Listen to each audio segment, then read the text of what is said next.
step 1 of my 3 steps to incredible health. The power of micronutrients. How consuming more micronutrients will transform your health and your life. And we learned that every calorie is not the same.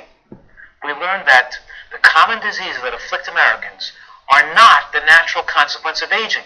And they're not predominantly genetic. We're in control of those things. Now step 2, eliminating food addictions and your desire to overeat.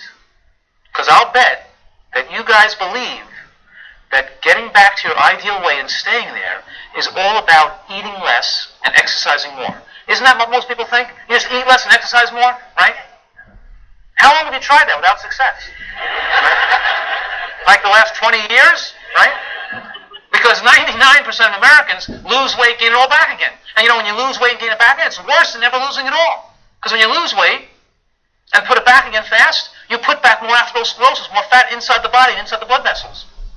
There's a much simpler way to do it. The simpler way is to focus on eating the right kind of foods that are rich in micronutrients.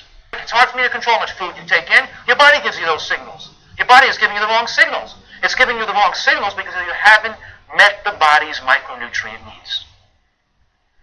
This is quite scientific, but the science that explains how this works is quite fascinating. Let me explain it to you. We're going to look at a curve here.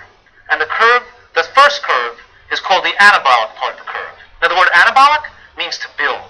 That's the portion of the curve when you're eating and digesting. It's building part of your body. You're breaking down food, and you're turning it into you, so you can absorb it. Like you take the food and you break it down to glucose, so the body absorbs it as glucose, and the body takes the glucose in the bloodstream, and it puts it, and it stores it as glycogen. Stuff that's not burned, it stores it as glycogen. When we need it again, it turns it back to glucose again. You got that? Now, there's 2 phases of digestion. There's the anabolic phase, and there's the catabolic phase. Okay? Anabolic, catabolic. Right? The anabolic phase is we're digesting food, and the catabolic phase is when we're living off of what we saved when we digested and stored away the food. That's the food when we're burning it off. It's like you go to the gas station, you fill up your car with gasoline, that's the anabolic when you're filling it up, and as you're driving the car and burning off the gas, that's the catabolic phase. You following that? Okay, good. All right. So here's what's happening now. What happens is, in the anabolic phase, when the body is busy digesting, it's storing that food, it's not repairing itself, it's not detoxifying, it's not healing. When it goes into a catabolic phase when you're not digesting, that's the phase where the body can more effectively heal and detoxify and increase its repair.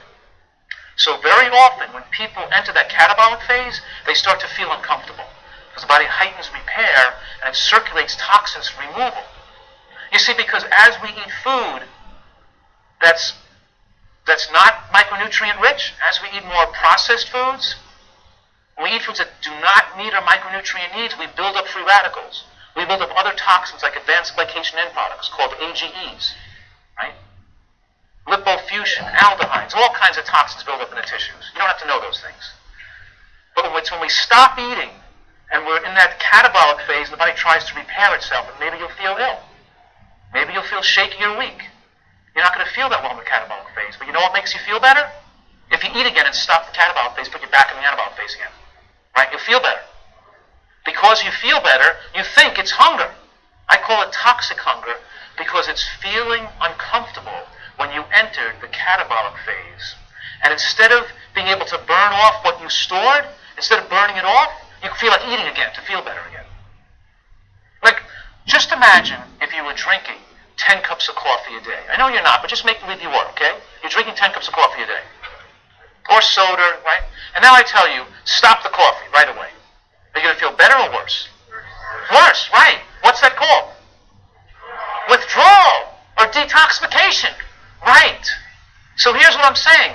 I'm saying that the American diet is so toxic, it's like drinking 10 cups of coffee a day. It's like snorting cocaine. It's like smoking cigarettes. Actually, obesity is more dangerous than smoking cigarettes. Shortens your life more.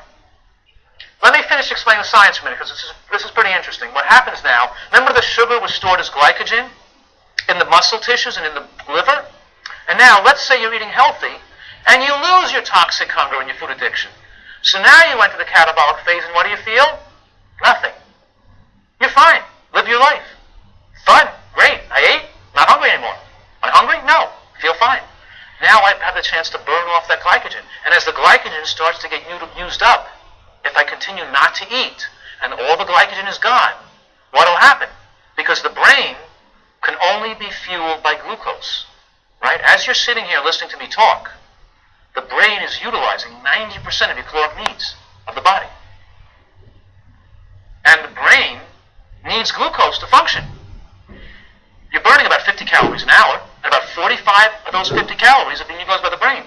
When the glycogen, which is turning back into glucose, is all used up, the body can break down muscle tissue to make glucose for the brain. You can't burn fat to make glucose for the brain.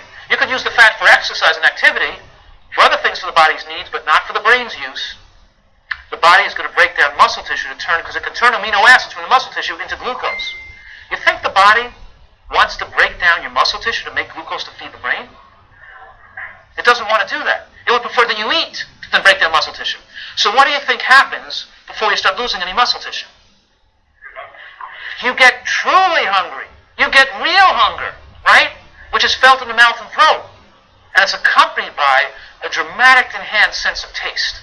Heightened sense of taste. That it makes food taste great, and it makes eating 10 times more pleasurable than eating when you're not hungry. All right, so the secret here to great health and your ideal weight is achieving micronutrient adequacy so you get back in touch with true hunger. Okay?